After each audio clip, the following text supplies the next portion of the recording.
नमस्कार मित्रांनो, स्वागत आहे तुमचं आपल्या खास ट्रॅव्हल ब्लॉगच्या दत्ता माळसकर या चॅनलवरती। आज आपण जाणार आहोत एक अविस्मरणीय ट्रेकवरती, म्हणजेच राजमाची फोर्टची सफर करण्यासाठी। तुम्हाला जर साहसी ट्रेक आवडत असेल, निसर्ग प्रेम आणि ऐतिहासिक किल्ले आवडत असेल तर हा व्हिडिओ तुमच्यासाठी खूप उपयोगी पडणार आहे। राजमाची फोर्ट हा महाराष्ट्रातील सह्याद्रीच्या कुशीत वसलेलं एक ऐतिहासिक आणि निसर्गरम्य ठिकाण, जिथून दिसते अफाट हिरवळ, सुरेख धबधबे आणि अनोखी पर्वतीय दृश्य। या रस्त्यावरती आपल्याला पाहायला भेटतो रोमांच, निसर्ग आणि अद्भुत असा पर्वतीय परिसर। आपण या व्हिडिओमध्ये जाणून घेणार आहोत या ठिकाणचा रस्ता, ट्रेक मार्ग, जंगलातील निसर्ग सौंदर्य, धबधबे आणि या ठिकाणी असलेलं पुरातन शिव मंदिर। चला तर सुरू करूया आजचा साहसी प्रवास।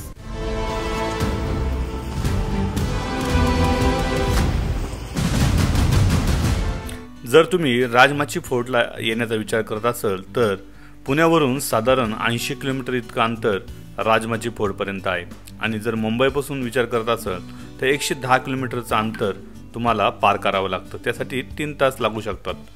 जर तुम्ही रेल्वेने येण्याचा विचार करत असाल तर पुण्यावरून थेट लोणावळा लोकल तुम्हाला या ठिकाणी मिळू शकते।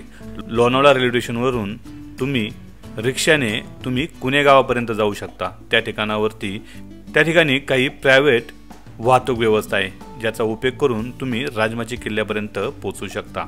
जर तुम्हाला ट्रेक करत या ठिकाणी जायचं असेल तर साधारण 14 किलोमीटरचं अंतर तुम्हाला पार करावं लागतं। त्यासाठी तुम्हाला साधारण 4 ते 5 तास तुम्हाला या ठिकाणी लागू शकतात। या ठिकाणी तुमच्याकडे 2 व्हीलर असेल तर तुम्ही या मार्गाने व्यवस्थित जाऊ शकता, परंतु जर तुम्ही 4 व्हीलर आणायचा विचार करत असाल तर तुम्ही ते टाळावं, कारण की या ठिकाणचा रस्ता खूपच ॲडव्हेंचर भरा आहे। त्यामुळे तुम्ही नॉर्मल व्हेकल तुम्ही या ठिकाणी आणू शकत नाही। जर तुमच्याकडे 4x4 व्हेकल असेल तर तुम्ही या ठिकाणी इझिली पोहोचू शकता। वाचण्याचा फायदा पडतो पण आज इथं सुरू हो गई। वाचण्याचा फायदा पडतो। हा ते आहे, गाडी वरच येत नाही। गचकन जाऊ दे, नाही कशात पण जाऊ दे, दरी तुम्ही यायचं ते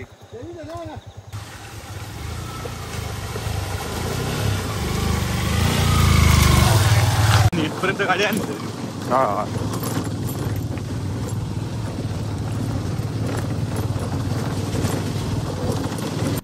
तर मित्रांनो, चालता तुम्हाला अशा पद्धतीचे नजारे या ठिकाणी पाहायला भेटतात। बघा, तुम्ही बघू शकताय समोर मस्तपैकी धुकं आणि मस्त पर्वताच्या रांगा समोर पाहायला भेटतात। आणि आता आपण येऊन पोहोचलोय ते कातळधारला, ज्या ठिकाणावरून जातात त्या रस्त्याला, परंतु आता कातळधारचं ट्रेक हा पूर्ण बंद केलेला आहे। तर आपण बघू शकताय आजूबाजूला मात्र सगळीकडे झाडं आहे, आणि आमची ही मागची गाडी बघा कशी येते, कारण की थोडीशी ती स्पोर्ट बाईक आहे, त्यामुळे त्याला जास्त काही प्रॉब्लेम नाही आहे। परंतु रस्ता हा बराच खडबोडा आहे, त्यामुळं अक्षरशः पॅकाट हे जाम झालेलं आहे।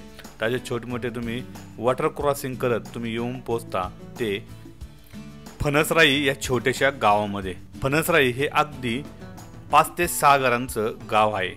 या गावामध्ये अनेक लोक इथपर्यंत आपली स्वतःची प्रायव्हेट व्हेकल घेऊन येतात आणि इथून पुढे ते पायी ट्रेक करतात। जर तुम्हाला असं करायचं असेल तर तुम्ही इथपर्यंत गाडी घेऊन येऊ शकता।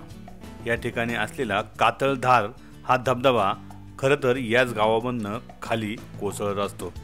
अनेक लोक या ठिकाणी येऊन वरनं हा कातळधार धबधबा पाहत असतात। तुम्ही या ठिकाणी या पाण्याचा आनंद घेऊ शकता। या गावानंतर मात्र आपला प्रवास अधिकच खडतर होतो, म्हणजेच या ठिकाणी असलेले रस्ते हे खूपच ॲडव्हेंचर आहे। त्यामुळं आपली वाहनं या ठिकाणावरनं जाणं थोडंसं चॅलेंजिंग असतं। तर आम्ही हा प्रवास खरं तर सुरू केलाय। कशासाठी म्हणत होतो ड्रोन घ्यायचा, आता आम्ही उडवला पाहिजे होता। काय करत नाही आमच्या भाऊला, तुम्हाला असं सांग ना काहीतरी आता ड्रोन। पहिला आम्ही आता पांडवकालीन महादेव मंदिर बघणार आहे, त्यानंतर किल्ल्यावर जाणार आहे का? पहिले किल्ला बघणार आहे? नाही पहिलं महादेव मंदिर बघणार आहे। गाडी आहे ना कसा चिकला तुझी कशी ओढतू काना निघते गाडी, पण एक पाय टिकत नाही, यांना काय उपयोग आहे, यांना फायदा काय गाडीचा? एवढी गाडी असून पण तुला एक माणूस वाढा गाडी लागतोय मागं म्हणलं काय होतं की तुझी पण मग भारी आहे पण तुला एक माणूस कधी आणायचा वाढायचा मला तरी अवघड विषय त्याच्या उडी मारून बसतो काय तू चालू करा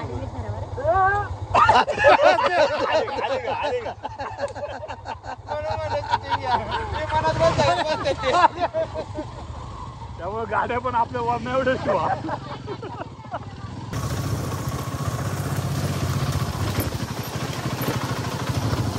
थोड्या अंतरावर आम्ही पोचलो एका शांत झाडीच्या कोपऱ्यात जिथे नेताजी पालकर यांच्या मूर्तीने आम्हाला आपली उपस्थिती दर्शवली. हे ठिकाण फारसे लोकांना माहीत नाही कारण मूर्ती रस्त्याच्या कडेला आणि कुंपणाच्या आत असल्यामुळे बहुतेक पर्यटक इथे पोहोचत नाहीत. एका वयोवृद्ध माणसाने आम्हाला शांतपणे या मूर्तीची कथा सांगितली ज्यामुळे ज्या क्षणी आपल्याला जाणवलं की निसर्गाच्या कुशीत लपलेला इतिहास किती अप्रतिम असतो. थोड्या वेळ तिथे थांबून आम्ही पुन्हा निघालो. जाताना कोसळत असलेला पाऊस आणि त्यामुळे ठिकठिकाणी पाणी झालं होतं. त्या पाण्याचा आनंद घेत आम्ही एका अशा ठिकाणी येऊन पोहोचलो ज्या ठिकाणी तुम्हाला 2 रस्ते निवडायचे होते. तर मित्रांनो या पाठीवरती दाखवल्याप्रमाणे आम्ही लेफ्ट साईडला पुढे निघालो. खरं तर या रस्त्यावरती अनेक लोक चुकतात तर लक्षात ठेवा लेफ्ट साईडला जायचे तुम्हाला ते राजमाची किल्ल्याकडे आणि उजव्या साईडला जायचे ते आहे उदेवाडीकडे.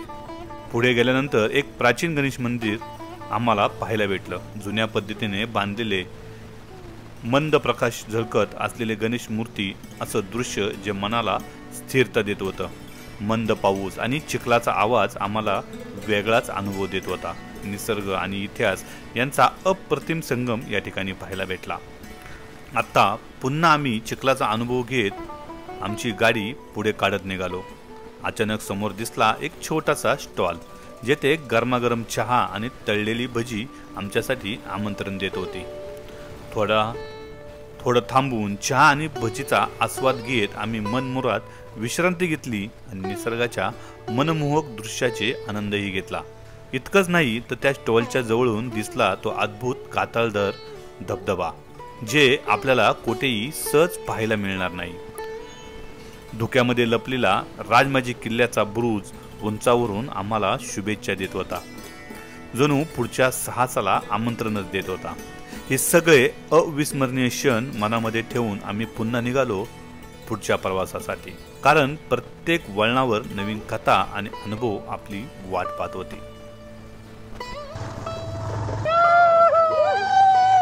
फायनली आलोय राजमाची किल्ल्यापाशी. धुकं बघू शकता किती आणि पाऊस पण चालू आहे. आता पोचलो आपण राजमाची गावामध्ये. हे राजमाची गाव अगदी छोटंच आहे पण अप्रतिम आणि निसर्गाच्या कुशीत वसलेलं एक मनमोहक ठिकाण आहे. इथली घरे कौलारू शैलीची पारंपरिक आणि साधेपणाने भरलेली आहे. जर तुम्ही येथे थोडा वेळ थांबायचा विचार करत असाल किंवा राहण्याचा विचार करत असाल तर या गावामध्ये राहण्याची आणि खाण्याची उत्तम सोय आहे. त्यासाठी मी तुम्हाला हा खाली नंबर देतो यावरती तुम्ही कॉन्टॅक्ट करून या ठिकाणी राहू शकता. पावसाच्या थेंबांनी चिखल भरलेला रस्ता आम्हाला घेऊन चालला होता ते गोंदनेश्वर मंदिराकडे. प्रत्येक पावलावर अनुभवायला मिळत होता तो निसर्गाचा कौल आणि धाडस आणि थोडंसं रोमांच. पायरे आत्ता केलेत का पहिलं नव्हतं पडलाय खाली. अरे आता तुम्ही कंबर नीट झाली ना का तू मुद्दाम पडून काळजी किती बघतोय.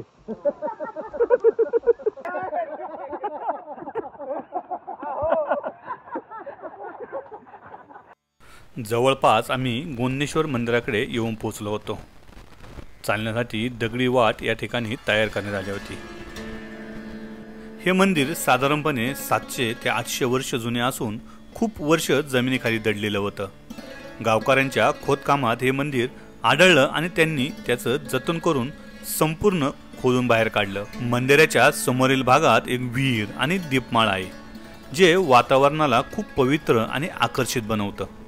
तसेच थोड्याच अंतरावर आम्हाला दिसला एक सुंदर छोटासा तलाव ज्याला स्थानिक लोक उदयसागर असंही म्हणतात. या मंदिराजवळ एक कुंड आहे जेथून सदैव गायमुखातून पाणी सातत्याने पडत असतं. थोड्या प्रमाणात असलं तरी 12ही महिने हे पाणी न थांबता उगम पावत राहतं, जे खरंच आश्चर्यकारक आहे. मंदिराची रचना हेमडपंथी शैलीत करण्यात आलेली असून भव्य दगडांनी कोरलेलं काम आणि वास्तुकला अनमोल उदाहरण आपल्याला इथे पाहायला मिळते. मंदिराच्या गाभाऱ्याच्या बाजूलाच आपल्याला गणपतीचे सुंदर शिल्प आणि मुख्य प्रवेशद्वारावर एक छोटासा गणपती पाहायला मिळतो. तसेच मंदिराच्या समोर स्थिर बसलेला नंदी आपल्याला खूपच आकर्षक वाटतो. आम्ही तेथे थोडा वेळ थांबून ओम नमः शिवायचा उच्चार केला आणि नंतर पुढे राजमाची किल्ल्याकडे प्रवास सुरू केला.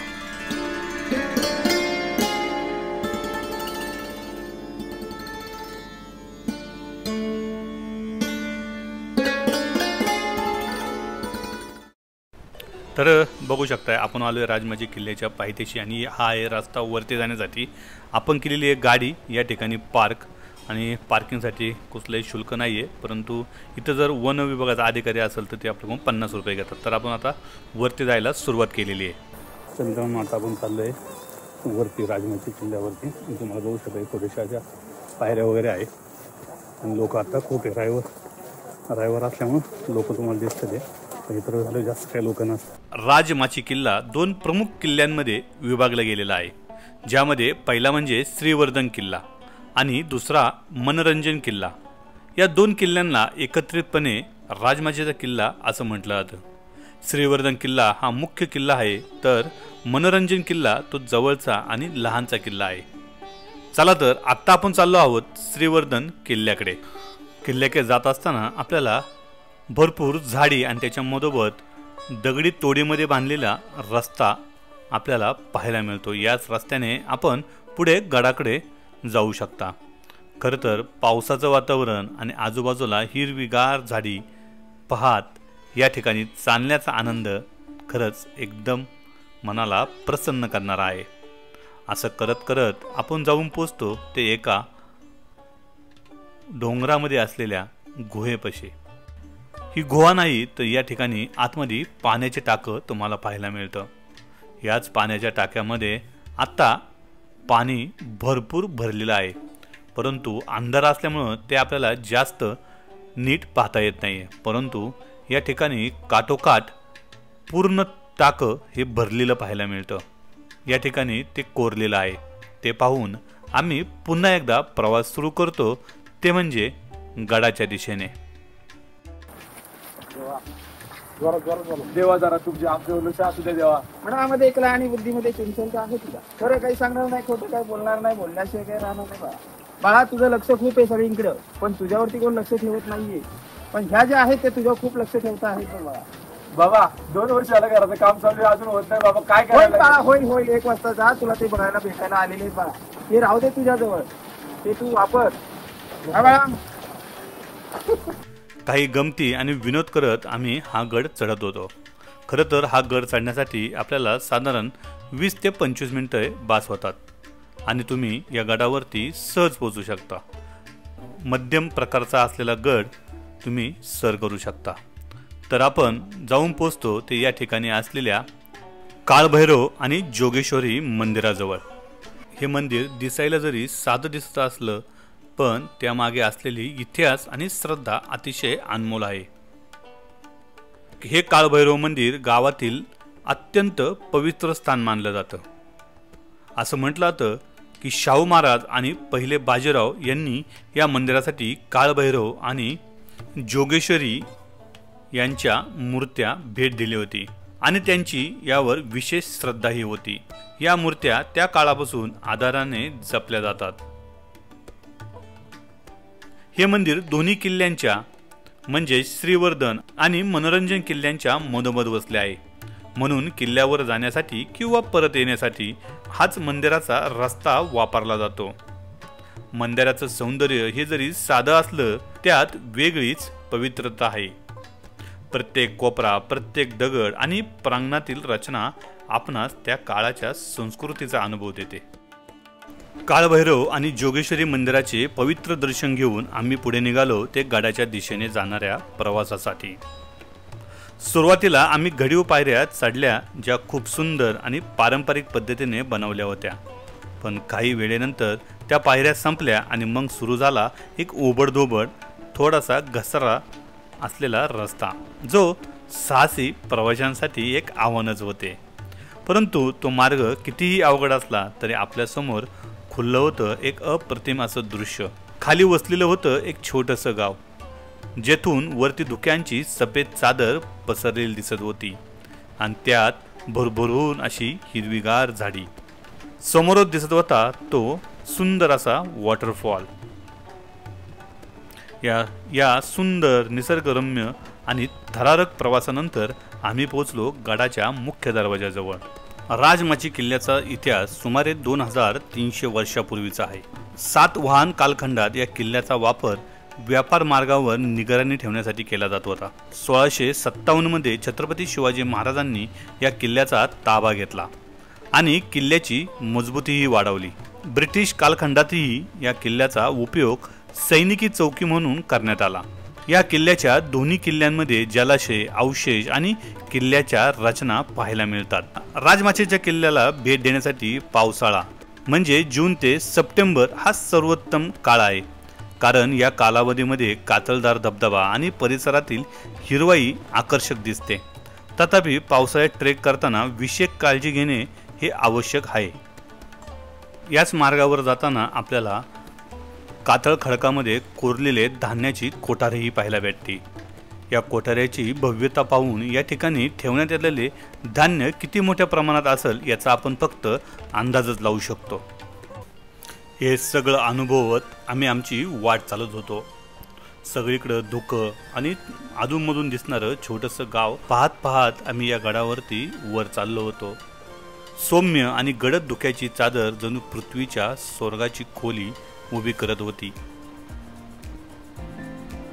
मग आम्ही पोचलो त्या ऐतिहासिक बालेकिल्ल्यावर, जिथे समोर उघडला एक असा अप्रतिम दृश्य जिथे आकाश आणि धुक्याचा संगम होत होता. जणू स्वर्ग जिथे उतरलेला असावा असं वाटत होतं. आजूबाजूला गडद धुक्यांनी वेढलेली शांत आणि गूढ वातावरण माझ्या मनात एक वेगळंच आनंद भरून गेला. त्या क्षणी मला असं वाटलं, हीच ती छत्रपतींची ऊर्जा जी आजही या गडावर वावरते. प्रत्येक दगड, प्रत्येक झाडी आणि प्रत्येक श्वासात इतिहासांचा ठसा आहे. मी हे सर्व शब्दात मांडून सांगू शकतो, पण तुमच्या डोळ्यांनी पाहणं आणि तुमच्या अंतःकरणाने ते अनुभवणं हेच खरी मजा आहे. मी ही व्हिडिओ माझ्या मनाच्या अंतरंगातून तुमच्यासाठी खास केली आहे. जिथे शब्द अपुरे पडतात ते दृश्य बोलून सांगते. जर तुम्हाला हा अनुभव आवडला तर लाईक करा, सबस्क्राईब करा आणि तुमच्या भावना कमेंटमध्ये जरूर शेअर करा. तर मित्रांनो, भेटूया पुढच्या अशाच एका नवीन व्हिडिओमध्ये नवीन जागेवरती. तोपर्यंत बाय बाय. जय शिवराय.